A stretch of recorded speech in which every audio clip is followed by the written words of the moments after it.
the Metroplex abuzz on Tuesday when Jerry Jones was asked in his weekly convo on the local radio there if it was crazy to think that he would extend Mike McCarthy, and he said it's not crazy at all. McCarthy had some fun with it in his press conference as well.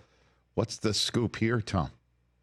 I think that there's a couple sides to this, Rich. And first of all, I love that Mike McCarthy, who for years when he was in Green Bay, I would tell him, man, like, you got to be this guy that we talk to when you're not at the podium, because he would be so stiff. He gets it. You know, there's a byplay, there's a give and take. Mm-hmm. It's good to see Mike at this stage in his career having fun. But with Jerry Jones, you remember last year, Rich, the Cowboys are on their way to 12-5 and hosting a home playoff game. Set aside what happened in that home playoff game. But Jerry Jones, through the late part of the year and the start of the playoffs, there were a bunch of occasions where he's being asked on the radio about changing his head coach, and he wasn't slamming the door. This was a team that was one of the best in the NFC. Why? A conspiracy theorist or someone who's just familiar with the past 30 years of NFL history might say, Jerry likes when people are talking about him. Jerry likes when he says the thing that's not the common opinion and ruffle some feathers and get people talking about the Cowboys, which, you know, good or bad, Jerry's philosophy is as long as they're talking about you, you're doing your job. The second part of it to me is, and sorry that we're ISOing on TJ here, who's been through a lot over the past several months. It's a TJ cam while you're talking about his team. But go ahead, Tom.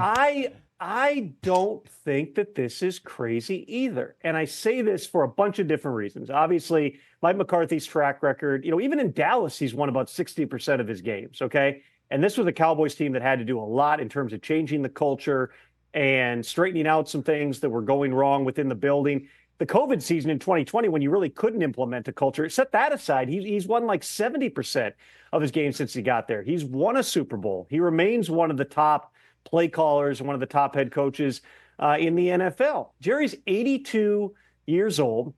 He just paid his quarterback, Dak Prescott, on a record deal for 4 years and $240 million based on what he saw from Dak last season in his first year with Mike McCarthy calling the plays when Dak played the best football of his entire life. There were a lot of things that went into the Cowboys' slow start. The fact that it took them all of training camp to get the CD Lamb deal done, and there were no reps between Dak and CD, definitely impacted them early in the season here. And by the way, as you go into 2025, you're looking at a potential another off-season long standoff with another one of your stars because Micah Parsons is going to want a new contract.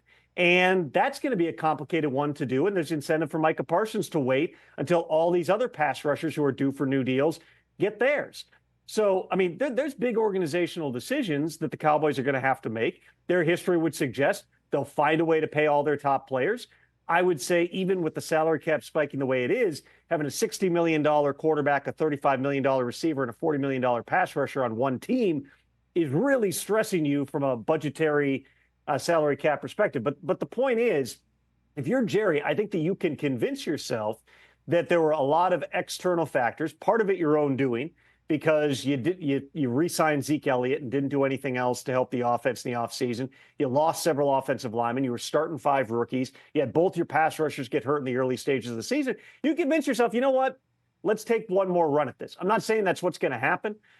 This is Jerry Jones we're talking about. He is going to be diligent. He is going to examine all of his options. And Mike McCarthy also, his contract's up, so he could choose to go someplace else at the end of the season. But is it crazy? Is it crazy to suggest, especially if they finish strong and they get to 9 wins and stay in the playoff chase till the end, you extend Mike McCarthy? I don't think it's a long-term deal if that were to happen, but it wouldn't be the first time that Jerry let somebody coach out their deal and then brought him back. It happened with Jason Garrett. We'll see come January how this entire thing shakes. Catch the Rich Eisen Show every single day on the Roku Channel, 12 to 3 Eastern, for free.